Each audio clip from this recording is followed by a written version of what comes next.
Hi friends, ಎಲ್ಲರಿಗೂ ಕೂಡ ಮತ್ತೊಮ್ಮೆ ನಮ್ಮ ಚಾನಲ್ಗೆ ನಿಮಗೆ ಸ್ವಾಗತ. ಇವತ್ತಿನ ಒಂದು ವಿಡಿಯೋದಲ್ಲಿ ನಾವು ಭಾರತದ ಒಂದು ಸಂವಿಧಾನಕ್ಕೆ ಸಂಬಂಧಪಟ್ಟಂತೆ ಮುಂದಿನ ಒಂದು ಮಾಹಿತಿಗಳನ್ನು ನಾವು ನೋಡ್ಕೊಳ್ತಾ ಹೋಗೋಣ. ಭಾರತದ ಸಂವಿಧಾನಕ್ಕೆ ಸಂಬಂಧಪಟ್ಟಂತೆ ಇದು ಇಲ್ಲಿ 3ನೇ ತರಗತಿ.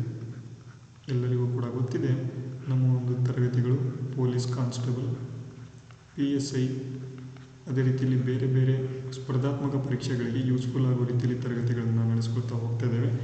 ಈ ಒಂದು ತರಗತಿ ಯೂಸ್ಫುಲ್ ಆಗ್ತಾ ಇದ್ರೆ ವಿಡಿಯೋಗೆ ಒಂದು ಲೈಕ್ ಮಾಡಿ, ಮತ್ತು ಸಬ್ಸ್ಕ್ರೈಬ್ ಯಾರಾದ್ರು ಮಾಡ್ಕೊಂಡಿಲ್ಲ ಎಲ್ಲರೂ ಕೂಡ ತಪ್ಪದೆ ನಮ್ಮ ಚಾನಲ್ನ ಸಬ್ಸ್ಕ್ರೈಬ್ ಮಾಡ್ಕೊಳ್ಳೋದನ್ನ ಇಲ್ಲಿ ಮರಿಬೇಡಿ ಅಂತ ಹೇಳ್ತಾ ಬನ್ನಿ ಈಗ ಇವತ್ತಿನ ಒಂದು ತರಗತಿ ಶುರು ಮಾಡ್ಕೊಳ್ತಾ ಹೋಗೋಣ. ನಾನು ಈಗಾಗಲೇ ಹಿಂದಿನ ಒಂದು ತರಗತಿಗಳಲ್ಲಿ ಏನಪ್ಪ ಹೇಳಿದ್ದೇನೆ ಅಂತ ಅಂದರೆ, ಈ ಒಂದು ಸಂವಿಧಾನಕ್ಕೆ ಸಂಬಂಧಪಟ್ಟಂತೆ ಯಾವ ಒಂದು ಆಯೋಗ ಅಂತ ಅಂದರೆ ಇಲ್ಲಿ ಟೋಟಲ್ ಆಗಿ 4 ಆಯೋಗಗಳು ಇಲ್ಲಿ ತುಂಬ ಇಂಪಾರ್ಟೆಂಟಾಗಿ ಹೆಲ್ಪ್ ಮಾಡಿದವು. ಆಗಸ್ಟ್ ಆಫರ್ ಅಥವಾ ಆಗಸ್ಟ್ ಕೊಡುಗೆಗಳು ಅಂತ ಕರಿತೀವಿ, ಆಗಸ್ಟ್ ಆಫರ್. ಎರಡನೇದು ಇಲ್ಲಿ ಕ್ರಿಪ್ಸ್ ಆಯೋಗ ಅಂತ ಕರಿತೀವಿ. ಇನ್ನೊಂದು ಇಲ್ಲಿ ಕ್ಯಾಬಿನೆಟ್ ಆಯೋಗ ಅಂತ ಕರಿತೀವಿ, ಕ್ಯಾಬಿನೆಟ್ ಆಯೋಗ. ಈ ಒಂದು 3 ಆಯೋಗಗಳ ಬಗ್ಗೆ ನಾನು ಹಿಂದಿನ ಒಂದು ತರಗತಿಗಳಲ್ಲಿ ಸಂಪೂರ್ಣವಾಗಿ ಹೇಳಿದ್ದೇನೆ. ಯಾರ್ಯಾರ ಒಂದು ತರಗತಿಯನ್ನು ನೋಡಿದರೆ ಎಲ್ಲರೂ ಕೂಡ ನೋಡ್ಕೊಂಡು ಬನ್ನಿ. ಇದು ಇಲ್ಲಿ 3ನೇ ತರಗತಿ ಆಗಿರೋ ಕಾರಣದಿಂದಾಗಿ ಹಿಂದಿನ 2 ತರಗತಿಗಳು ಕೂಡ ನಿಮಗೆ ಸಂವಿಧಾನಕ್ಕೆ ಸಂಬಂಧಪಟ್ಟಂತೆ ಸಂಪೂರ್ಣವಾಗಿ ನಿಮಗೆ ಬೇಸಿಕಲ್ಲಿ ತಿಳಿಸ್ಕೊಡೋಗುತ್ತೆ. ಅದಕ್ಕಾಗಿ ಅದನ್ನು ತಪ್ಪದೇ ನೋಡ್ಕೊಳ್ತಾ ಹೋಗಿ ಅಂತ ಹೇಳ್ತಾ ಈಗ ಇವತ್ತಿನ ಒಂದು ವಿಡಿಯೋದಲ್ಲಿ ನಾವು ಏನಪ್ಪ ನೋಡೋಣ ಅಂತಂದರೆ, ಈ ಒಂದು ಸಂವಿಧಾನ ಇಲ್ಲಿ ಫಾರ್ಮೇಷನ್ ಆಗಬೇಕಾದ್ರೆ ಅಥವಾ ಇಲ್ಲಿ ಈ ಒಂದು ಸಂವಿಧಾನ ಏನು ನಾವು ಮಾಡಬೇಕು ಅಂತ ಏನು 1946ರಲ್ಲಿ ಸ್ಟಾರ್ಟ್ ಮಾಡಿದ್ವಿ. ಆ ಒಂದು ಸಂದರ್ಭದಲ್ಲಿ ಚುನಾವಣೆ ಆಯಿತು. ಚುನಾವಣೆ ಯಾವ ರೀತಿ ಆಯಿತು ಅಂದರೆ ಪರೋಕ್ಷ ಚುನಾವಣೆ ಆಯಿತು. ಪರೋಕ್ಷ ಒಂದು ಚುನಾವಣೆ ಇಲ್ಲಿ ಆಗ್ತದೆ. ಈ ಒಂದು ಪರೋಕ್ಷ ಚುನಾವಣೆ ಏನಿದೆ, ಈ ಒಂದು ಚುನಾವಣೆ ಆಗಿದ್ದಕ್ಕಾಗಿ ನಮ್ಮ ಒಂದು ಕರ್ನಾಟಕದಲ್ಲಿ ಮತ್ತು ಇಲ್ಲಿ ಭಾರತದಲ್ಲಿ ಸಂವಿಧಾನಕ್ಕೆ ಸಂಬಂಧಪಟ್ಟಂತೆ ಚುನಾವಣೆ ಆಗ್ತಕ್ಕಂಥ ಒಂದು ಸಂದರ್ಭದಲ್ಲಿ 1946ರಲ್ಲಿ ಈ ಒಂದು ಪರೋಕ್ಷ ಚುನಾವಣೆಗಳು ಆಗ್ತವೆ. ಚುನಾವಣೆ ಆದ ನಂತರ ಟೋಟಲ್ ಆಗಿ 389 ಜನ ಇಲ್ಲಿ ಈ ಒಂದು ಎಲೆಕ್ಷನಲ್ಲಿ ಎಲೆಕ್ಟ್ ಆಗಿ ನೆಕ್ಸ್ಟ್ ಇಲ್ಲಿ ಏನಪ್ಪ ಆಗ್ತಾರೆ ಅಂತಂದರೆ ಸಂವಿಧಾನದ ರಚನೆ ಮಾಡೋದಕ್ಕೆ ಇಲ್ಲಿ ಬರ್ತಾರೆ. ಆದರೆ 1947ರಲ್ಲಿ ನಮಗೆ ಸ್ವಾತಂತ್ರ್ಯ ಸಿಗುತ್ತೆ. ಸ್ವಾತಂತ್ರ್ಯ ಸಿಗುವ ಸಂದರ್ಭದಲ್ಲಿ ಇಂಡಿಯಾ ಮತ್ತು ಪಾಕಿಸ್ತಾನ ಅಂತಕ್ಕಂಥ 2 ದೇಶಗಳು ಆಗ್ತವೆ. ಈ ಒಂದು ದೇಶಗಳು ಆದಾಗ ನಮ್ಮ ಒಂದು ಭಾರತದಲ್ಲಿ ಟೋಟಲ್ ಆಗಿ 380 ಸದಸ್ಯರು ಏನಿರ್ತಾರೆ, ಇದು ಅರ್ಧ ಆಗ್ತದೆ ಅಥವಾ ಇಲ್ಲಿ ಬೈಫರ್ಕೇಟ್ ಆಗ್ತದೆ. ಟೋಟಲ್ ಆಗಿ 2 ಭಾಗಗಳಾಗಿ ವಿಂಗಡಣೆ ಆಗ್ತವೆ. ಅದರಲ್ಲಿ ನಮ್ಮ ಒಂದು ಭಾರತಕ್ಕೆ ಉಳ್ಕೊಂಡವರು 289 ಜನ. ಇದು ಕೂಡ ತುಂಬ ಇಂಪಾರ್ಟೆಂಟ್, ಓಕೆನಾ. ಈಗ ಡೈರೆಕ್ಟಾಗಿ ನಾವು ಚುನಾವಣೆಗೆ ಬರೋಣ. ಚುನಾವಣೆ ಯಾವಾಗಪ್ಪ ಆಯಿತು ಅಂತ ಅಂದರೆ ಇಲ್ಲಿ ತುಂಬ ಇಂಪಾರ್ಟೆಂಟ್. ಇಲ್ಲಿ 1946ರ ಒಂದು ಜುಲೈ ತಿಂಗಳಿನಲ್ಲಿ ಚುನಾವಣೆ ಆಗ್ತದೆ. ಚುನಾವಣೆ 1946ರ ಒಂದು ಜುಲೈ ತಿಂಗಳಿನಲ್ಲಿ ಆಗ್ತದೆ. ನಿಮಗೆ ತಿಂಗಳು ಇಂಪಾರ್ಟೆಂಟ್ ಅಲ್ಲ, ಆದರೆ ನಿಮಗೆ ಇಸುವಿ ಏನಿದೆ ತುಂಬ ಇಂಪಾರ್ಟೆಂಟ್. ಮೊದಲ ಒಂದು ಚುನಾವಣೆ ಆಗ್ತಕ್ಕಂಥದ್ದು ಈ ಒಂದು ಸಂವಿಧಾನ ರಚನಾ ಸಭೆಯಲ್ಲಿ ಸದಸ್ಯರ ಚುನಾವಣೆಯಲ್ಲಿ ನಡೀತದೆ. ಈ ಚುನಾವಣೆಯಲ್ಲಿ ಕಾಂಗ್ರೆಸ್ಸಿನಿಂದ ಟೋಟಲ್ ಆಗಿ 208 ಜನ, ಕಾಂಗ್ರೆಸ್ನಿಂದ 208 ಜನ ಇಲ್ಲಿ ಬರ್ತಾರೆ. ನೆಕ್ಸ್ಟ್ ಇಲ್ಲಿ ಮುಸ್ಲಿಂ ಲೀಗ್ನಿಂದ 73 ಜನ, ಮುಸ್ಲಿಂ ಲೀಗ್ನಿಂದ 73 ಜನ ಬರ್ತಾರೆ. ನೆಕ್ಸ್ಟ್ ಇಲ್ಲಿ ಇತರರು ಅಂದರೆ ಬೇರೆಯವರು ಇಲ್ಲಿ 15 ಜನ ಇಲ್ಲಿ ಬೇರೆಯವರು ಬರ್ತಾರೆ. ಮತ್ತು ಇಲ್ಲಿ ದೇಶೀಯ ಸಂಸ್ಥಾನಗಳಿಂದ 93 ಜನ ಬರ್ತಾರೆ.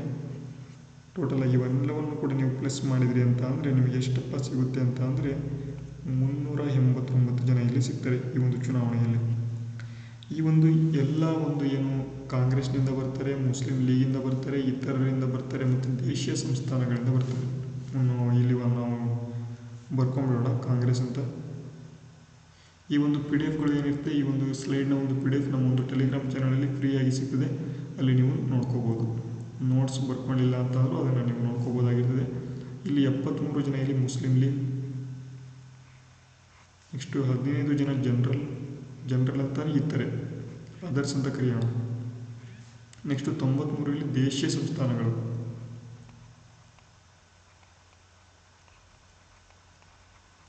ಸಂಸ್ಥಾನಗಳಿಂದ ಬರ್ತಾರೆ. ಟೋಟಲ್ ಆಗಿ 389 ಜನಗಳು ಇಲ್ಲಿ ಏನು ಅಭ್ಯರ್ಥಿಗಳು ಇಲ್ಲಿ ಚುನಾವಣೆಯನ್ನು ಗೆದ್ದು ಇಲ್ಲಿ ನಮ್ಮ ಒಂದು ಸಂವಿಧಾನದ ಒಂದು ಸಭೆಯಲ್ಲಿ ಸೇರ್ಕೋತಾರೆ.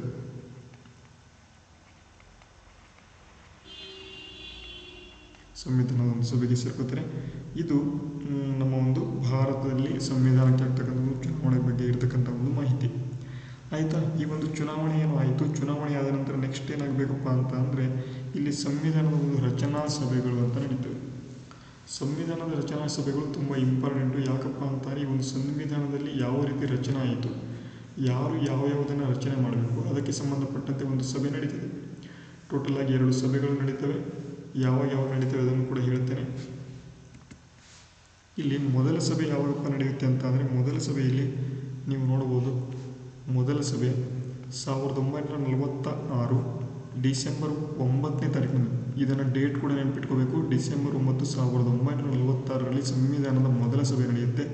ಈ ಒಂದು ಸಭೆ ಏನಿದೆ ದೆಹಲಿಯ ಒಂದು ಸೆಂಟ್ರಲ್ ಹಾಲ್, ತುಂಬ ಇಂಪಾರ್ಟೆಂಟ್.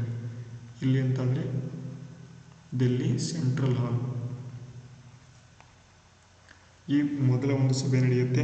ಈ ಸಭೆಯಲ್ಲಿ ಟೋಟಲ್ ಆಗಿ ಎಷ್ಟು ಜನ ಹಾಜರಿರ್ತಾರೆ ಅಂತ ಇಲ್ಲಿ ಪ್ರಶ್ನೆ ಕೇಳಬಹುದು. ಟೋಟಲ್ ಆಗಿ 211 ಜನ ಇಲ್ಲಿ ಹಾಜರಿರ್ತಾರೆ ಪ್ರೆಸೆಂಟ್.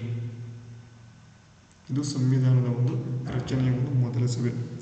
ನೆಕ್ಸ್ಟ್ ಇಲ್ಲಿ ಎರಡನೇ ಸಭೆಗೆ ನಾವು ಬರೋದಾದರೆ ಎರಡನೇ ಸಭೆ ಕೂಡ ಇಲ್ಲಿ 1946ರಲ್ಲಿ ಡಿಸೆಂಬರ್ 11ರಲ್ಲಿ ಇದು ಸ್ಟಾರ್ಟ್ ಆಗ್ತದೆ. ತುಂಬ ಇಂಪಾರ್ಟೆಂಟ್. 9ನೇ ತಾರೀಕಿದು ಎರಡನೇ ಸಭೆಯಲ್ಲಿ ಡಿಸೆಂಬರ್ 11ನೇ ತಾರೀಕು. ಆದರೆ ಇಲ್ಲಿ ಇನ್ನೊಂದು ಮೊದಲ ಸಭೆಯಲ್ಲಿ ಯಾರಪ್ಪ ಇಲ್ಲಿ ಅಧ್ಯಕ್ಷರಾಗಿ ಇದ್ರು ಅಂತ ಅಂದರೆ ಸಚ್ಚಿದಾನಂದ ಸಿನ್ಹಾ ಅವರು ಇರ್ತಾರೆ. ಸಚ್ಚಿದಾನಂದ ಸಿನ್ಹಾ ಅವರು ಈ ಒಂದು ಮೊದಲ ಸಭೆಯ ಒಂದು ಸಭಾಪತಿಗಳು ಅಥವಾ ಅಧ್ಯಕ್ಷರಾಗಿ, ಹಂಗಾಮಿ ಅಧ್ಯಕ್ಷರಾಗಿ ಅವರು ಇರ್ತಾರೆ. ಆದರೆ 1946 ಡಿಸೆಂಬರ್ 11ರಂದು ಎರಡನೇ ಒಂದು ಸಭೆ ನಡೀತದೆ. ಸೆಕೆಂಡ್ ಒಂದು ಮೀಟ್ ನಡೀತದೆ.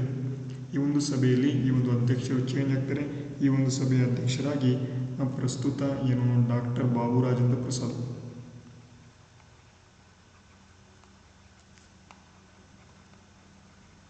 ಡಾಕ್ಟರ್ ಬಾಬು ರಾಜೇಂದ್ರ ಪ್ರಸಾದ್ ಅವರು ಈ ಒಂದು ಎರಡನೇ ಸಭೆಯ ಒಂದು ಅಧ್ಯಕ್ಷರಾಗಿ ಬರ್ತಾರೆ.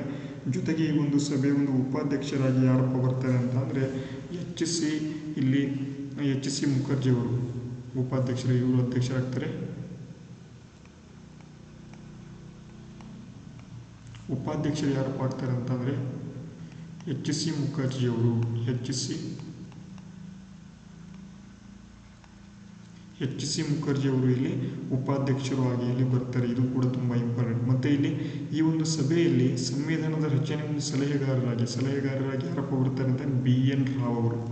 ನೋಡಿ, ತುಂಬ ಇಂಪಾರ್ಟೆಂಟ್. BN ರಾವ್ ಅವರು ಈ ಒಂದು ಸಭೆಯಲ್ಲಿ ಸಲಹೆಗಾರರಾಗಿ BN ರಾವ್ ಅವರು ಬರ್ತಾರೆ. ಇದನ್ನು ಮಿಸ್ ಮಾಡ್ಕೋಬೇಡಿ. ಇಲ್ಲಿ BN ರಾಯ್ ಅಂತಕ್ಕಂಥವ್ರು ಇನ್ನೊಬ್ಬರು ಅಂದರೆ MN ರಾಯ್ ಅಂತಕ್ಕಂಥವ್ರು ತುಂಬ ಇಂಪಾರ್ಟೆಂಟ್. ನಿನ್ನೆಯ ಕ್ಲಾಸಲ್ಲಿ ನೋಡಿದ್ವಿ ನಾವು MN ರಾಯ್ ಅಂತಕ್ಕಂಥವ್ರು. ಇದನ್ನು ಇದರೊಳಗೆ ಸೇರಿಸ್ಬಿಡಿ. ಓಕೆ, ಇದು ಎಕ್ಸ್ಟ್ರಾ. ಇದು MN ರಾಯ್ ಅಂತಕ್ಕಂಥವ್ರು ನಿನ್ನೆ ಒಂದು ತರಗತಿಗಳಲ್ಲಿ ನಾವು ನೋಡಿದ್ವಿ. ಅವ್ರು ಏನಪ್ಪ ಕೊಟ್ಟಿದ್ರು ಅಂತಂದರೆ MN ರಾಯ್ ಅವರು ಇಲ್ಲಿ ಬ್ರಿಟಿಷರ ಮುಂದೆ ಲಿಖಿತ ಸಂವಿಧಾನದ ಬೇಡಿಕೆಯನ್ನು ಮೊಟ್ಟ ಮೊದಲ ವ್ಯಕ್ತಿ ಯಾರಪ್ಪ ಇಟ್ಟರು ಅಂತ ಅಂದರೆ ಇಲ್ಲಿ MN ರಾಯ್ ಅಂತಕ್ಕಂಥವ್ರು ಬ್ರಿಟಿಷರ ಮುಂದೆ ಇಟ್ಟಿದ್ದು. ಆದರೆ ಇದರ ಒಂದು ಪರಿಕಲ್ಪನೆ ಕೊಟ್ಟವರು ಯಾರು ಅಂತ ಕೇಳಿದರೆ ಮಹಾತ್ಮ ಗಾಂಧೀಜಿಯವರು. ನಾವು ಹಿಂದಿನ ಒಂದು ತರಗತಿಗಳಲ್ಲಿ ನೋಡಿದ್ದೇವೆ. ಬ್ರಿಟಿಷರ ಮುಂದೆ ಪರಿಕಲ್ಪನೆ ಇಟ್ಟಿದ್ದು ಯಾರಪ್ಪ ಅಂತಾರೆ MN ರಾಯ್. ಅಫಿಷಿಯಲ್ ಆಗಿ ಕಾಂಗ್ರೆಸ್ ಇಟ್ಟಿದ್ದು ಯಾವಪ್ಪ ಅಂದರೆ 1935 ಕಾಂಗ್ರೆಸ್ ಆಗಿ ಇಟ್ಟಿದ್ದು. ಇದು ಅಫಿಷಿಯಲ್ ಆಗಿ ಬರ್ತದೆ. ಅದು ಕೂಡ ತುಂಬ ಇಂಪಾರ್ಟೆಂಟು. ಓಕೆನಾ. ಇದು ಸಂವಿಧಾನಕ್ಕೆ ಸಂಬಂಧಪಟ್ಟಂತೆ ರಚನೆ ಆಗಿರ್ತಕ್ಕಂಥ ಒಂದು ಸಭೆ. ಇಲ್ಲಿ BN ರಾವ್ ಅವರು ಏನಪ್ಪ ಮಾಡ್ತಾರೆ ಅಂತ ಅಂದರೆ ಸಂವಿಧಾನದ ಒಂದು ರಚನೆಯಲ್ಲಿ ಸಲಹೆಗಾರರಾಗಿ ಬರ್ತಾರೆ. ಇವರು ಬರ್ತಾರೆ. ಇದು ಕೂಡ ತುಂಬ ಇಂಪಾರ್ಟೆಂಟ್ ಆಗಿರ್ತದೆ. ಓಕೆನಾ. ಈ ಒಂದು ಸಂವಿಧಾನಕ್ಕೆ ಸಂಬಂಧಪಟ್ಟಂತೆ ರಚನಾ ಸಭೆಗಳ ಬಗ್ಗೆ ಸಂಪೂರ್ಣವಾಗಿ ಮಾಹಿತಿಯನ್ನು ನೀವು ತಿಳ್ಕೊಂಡಿದ್ದೀರಾ. ನೆಕ್ಸ್ಟ್ ಇಲ್ಲಿ ಭಾಗವಹಿಸಿದ ಮಹಿಳೆಯರು ಟೋಟಲ್ ಆಗಿ ತುಂಬ ಇಂಪಾರ್ಟೆಂಟ್. ಭಾಗವಹಿಸಿದ ಮಹಿಳೆಯರು ಎಷ್ಟು ಜನ ಇಲ್ಲಿ ಭಾಗವಹಿಸಿದರು ಅಂತ ಅಂದರೆ ಸಂವಿಧಾನದ ಒಂದು ಸಭೆಯಲ್ಲಿ ಮಹಿಳೆಯರು ಅಥವಾ ವುಮೆನ್ಸ್ ಇಲ್ಲಿ ಪಾರ್ಟಿಸಿಪೇಷನ್ ಹೆಂಗಿತ್ತು.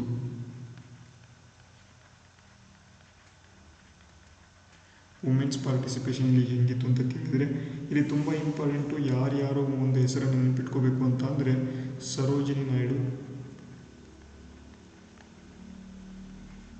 ಇವರು ನಮ್ಮ ಒಂದು ಭಾರತದ ಪ್ರಪ್ರಥಮ ಮಹಿಳಾ ಗವರ್ನರ್ ಅಂತ ಕರಿತೇವೆ.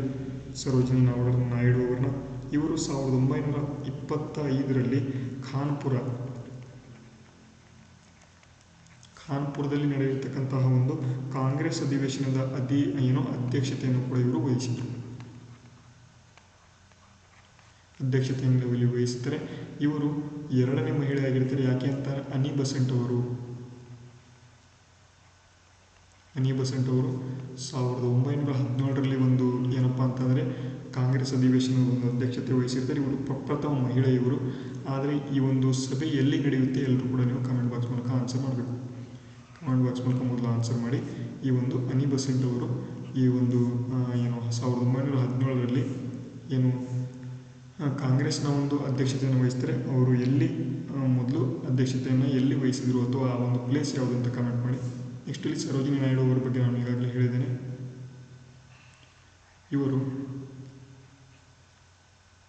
ಸರೋಜಿನಿ ನಾಯ್ಡು ಅವರು UP ಗೌರ್ನಮೆಂಟ್ನ ಮೊದಲ ಗವರ್ನರ್ ಆಗಿ ಕೂಡ ಇಲ್ಲಿ ಕೆಲಸ ಮಾಡಿದ್ದಾರೆ. ಅಂದರೆ ನಮ್ಮ ಒಂದು ಭಾರತದ ಪ್ರಪ್ರಥಮ ಗವರ್ನರ್, ಮಹಿಳಾ ಗವರ್ನರ್ ಕೂಡ ಇವರೇ. ಭಾರತದ ಪ್ರಪ್ರಥಮ ಕಾಂಗ್ರೆಸ್ನ ಒಂದು ಅಧ್ಯಕ್ಷತೆ ವಹಿಸಿದ ಭಾರತದ ಮಹಿಳೆ ಯಾರು ಅಂತ ಕೇಳಿದರೆ ಅವರು ಕೂಡ ಇಲ್ಲಿ ಸರೋಜಿನಿ ನಾಯ್ಡು ಅವರಾಗಿರ್ತಾರೆ. ಅಂದರೆ ಇವರು ಭಾರತೀಯ ಮಹಿಳೆ. ಆಯ್ತನಾ. ನೆಕ್ಸ್ಟ್ ಇಲ್ಲಿ ಇವರನ್ನು ಇಲ್ಲಿ ಇನ್ನೊಬ್ಬರು ಇಂಪಾರ್ಟೆಂಟ್ ಯಾರಪ್ಪ ಅಂತಂದರೆ ಈ ಒಂದು ಸರೋಜಿನಿ ನಾಯ್ಡು ಅವ್ರನ್ನ ಭಾರತದ ಕೋಗಿಲೆ ಅಂತಲೂ ಕೂಡ ನಾವು ಕರಿತೇವೆ. ತುಂಬ ಸಲ ಈ ಪ್ರಶ್ನೆ ಬಂದಿದೆ. ಭಾರತದ ಕೋಗಿಲೆ ಅಂತಲೂ ಕೂಡ ನಾವು ಇವರನ್ನ ಕರಿತೇವೆ. ಹೀಗೆ ಈ ಒಂದು ಸರೋಜಿನಿ ನಾಯ್ಡು ಅವರನ್ನ ಭಾರತದ ಕೋಗಿಲೆ ಎಂದು ಕರೆದಂತಹ ವ್ಯಕ್ತಿ ಯಾರು ಅಂತ ನಿಮಗೆ ಕೇಳಬಹುದು. ಮಹಾತ್ಮ ಗಾಂಧೀಜಿಯವರು ಭಾರತದ ಕೋಗಿಲೆ ಅಂತ ಇಲ್ಲಿ ಸರೋಜಿನಿ ನಾಯ್ಡು ಅವರನ್ನ ಹೇಳ್ತಾರೆ. ಯಾರಪ್ಪ ಅಂತ ಹೇಳಿದರು ಅಂತ ಕೇಳಿದರೆ ಇಲ್ಲಿ ಮಹಾತ್ಮ ಗಾಂಧೀಜಿಯವರು ಇದನ್ನು ಇಲ್ಲಿ ಹೇಳ್ತಾರೆ. ಇವರು ದ ಗೋಲ್ಡನ್ ಆಫ್ ತ್ರಿಶೂಲ್ಸ್ ಮತ್ತು ದ ಬರ್ಡ್ ಆಫ್ ಟೈಮ್ ಎಂತಕ್ಕಂಥ ಒಂದು ಕೃತಿಗಳನ್ನು ಬರೆದಿರ್ತಾರೆ. ತುಂಬ ಇಂಪಾರ್ಟೆಂಟ್ ಈ ಒಂದು ಕೃತಿಗಳು, 2 ಕೃತಿಗಳು ಈ ತುಂಬ ಇಂಪಾರ್ಟೆಂಟ್. ಇಲ್ಲಿ ಯಾವ್ಯಾವುದು ಅಂತಂದರೆ ದಿ ಗೋಲ್ಡನ್ ತ್ರಿಶೂಲ್ಡ್ ಅಂತ ಕರಿತೇವೆ. ಮತ್ತು ಇಲ್ಲಿ ಇನ್ನೊಂದು ಯಾವುದಪ್ಪ ಅಂತ ಅಂದರೆ ದ ಬರ್ಡ್ ಆಫ್ ಟೈಮ್ ಅಂತಕ್ಕಂಥದ್ದು.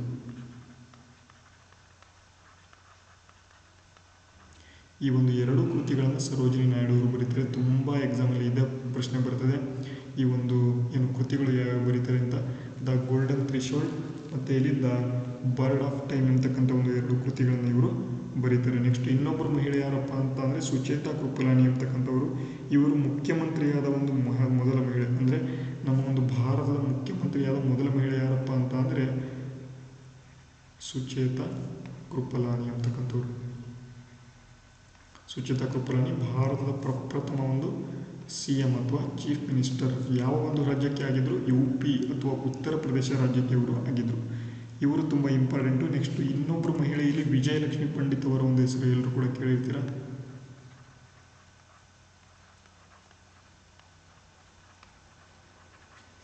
ವಿಜಯಲಕ್ಷ್ಮಿ ಪಂಡಿತ್ ಅವರ ಒಂದು ಹೆಸರು ಎಲ್ಲರೂ ಕೂಡ ಕೇಳಿರ್ತೀರ. ಇವರು ಏನಪ್ಪ ಮಾಡಿದರು ಅಂತಂದರೆ ಕ್ಯಾಬಿನೆಟ್ ವಿಶ್ವಸಂಸ್ಥೆಯ ಒಂದು ಸಾಮಾನ್ಯ ಸಭೆಯ ಅಧ್ಯಕ್ಷತೆ ವಹಿಸಿದ ಪ್ರಥಮ ಮಹಿಳೆ. ವಿಶ್ವಸಂಸ್ಥೆ ಅಂತ ಅಂದರೆ